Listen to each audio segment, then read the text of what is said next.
Hello, fellow degenerate investors. Welcome on a journey to bankruptcy or financial freedom. This is gonna be a part 2 of a 5-part series, and in this part, we will learn how to evaluate cryptocurrencies and we will go through crypto categories and discuss the trends and the hype behind them. So, let's start. How to evaluate a cryptocurrency? What do we look at? First, we look at the basic concept of the project. So we figure out what the project is actually about and what are they solving or providing. And we speculate about the future. So are we gonna need what are they providing, or are we gonna have the problems they are solving? The second thing is the market cap or the market capitalization. So that represents the total value of a stock or a cryptocurrency. So basically, the bigger the market cap, the lower are possible gains. But the coin's price is much more stable. And the other way around, the lower the market cap gets, the investment becomes riskier, but the gains can be much larger. On the other hand, a fully diluted market cap is the total value of a particular crypto assets calculated under the assumption that all of the project's tokens have already been distributed. That's because cryptocurrencies usually have locked coins, which can be sold for a certain amount of time. Moving on, trending categories and hype behind them. A very important thing. So yeah, when analyzing coins, we must first analyze the coin categories.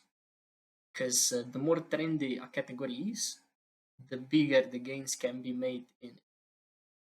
What's important to know is that if just one coin from a category starts going parabolic, the rest will just basically follow along most of the time.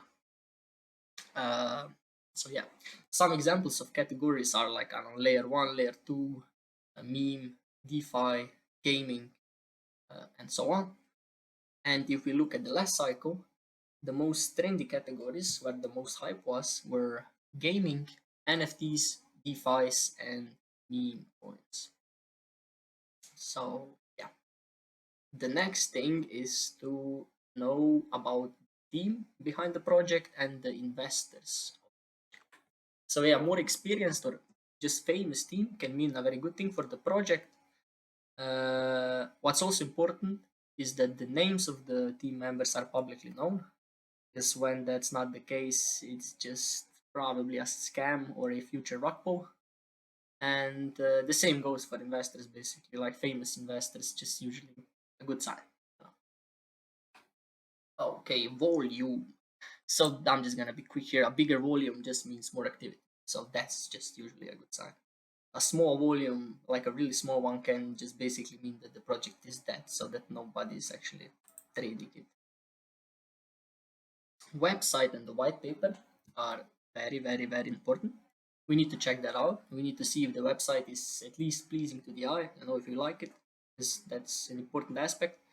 And it's very important to go on the website and read the white paper there, because yeah, any scams or future rug pulls have very sketchy white papers if they have any at all. And we also might want to take a look at the roadmap. So what are the project, what's the future of the project going to look like? Okay, graph action. Of course, we need to analyze the graph, you know, but this takes a lot of time and knowledge to do it properly, so I won't go into much detail now. If you want me to, I might do a video all about it, but all I'm gonna say is that we want to buy low and sell high, right?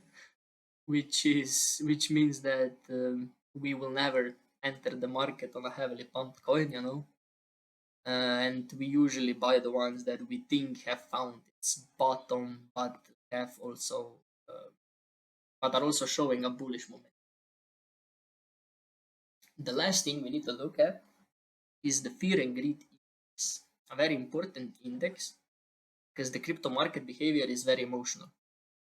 People get greedy, you know, when the market is rising, and also on the other hand, people often sell their coins in irrational reactions, you know, when seeing red candles.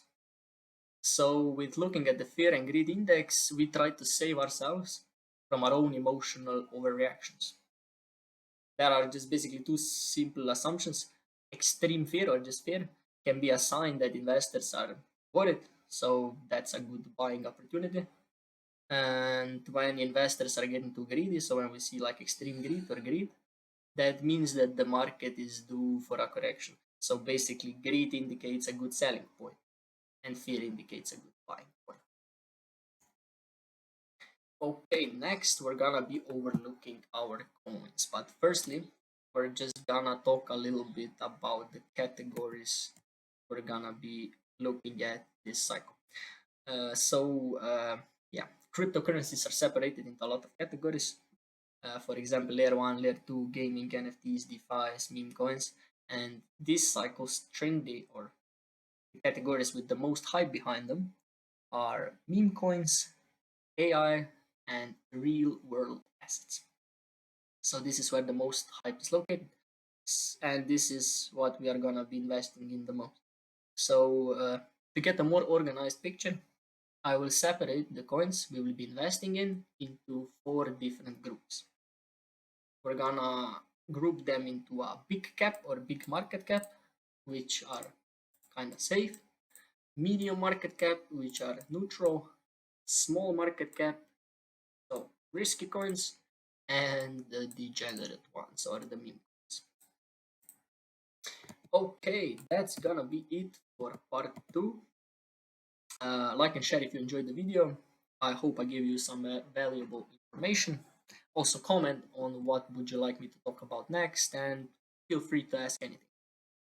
In part 3, we are gonna be listing the actual coins we will be investing in, from big caps all the way to the degenerate beam, so stick around for that.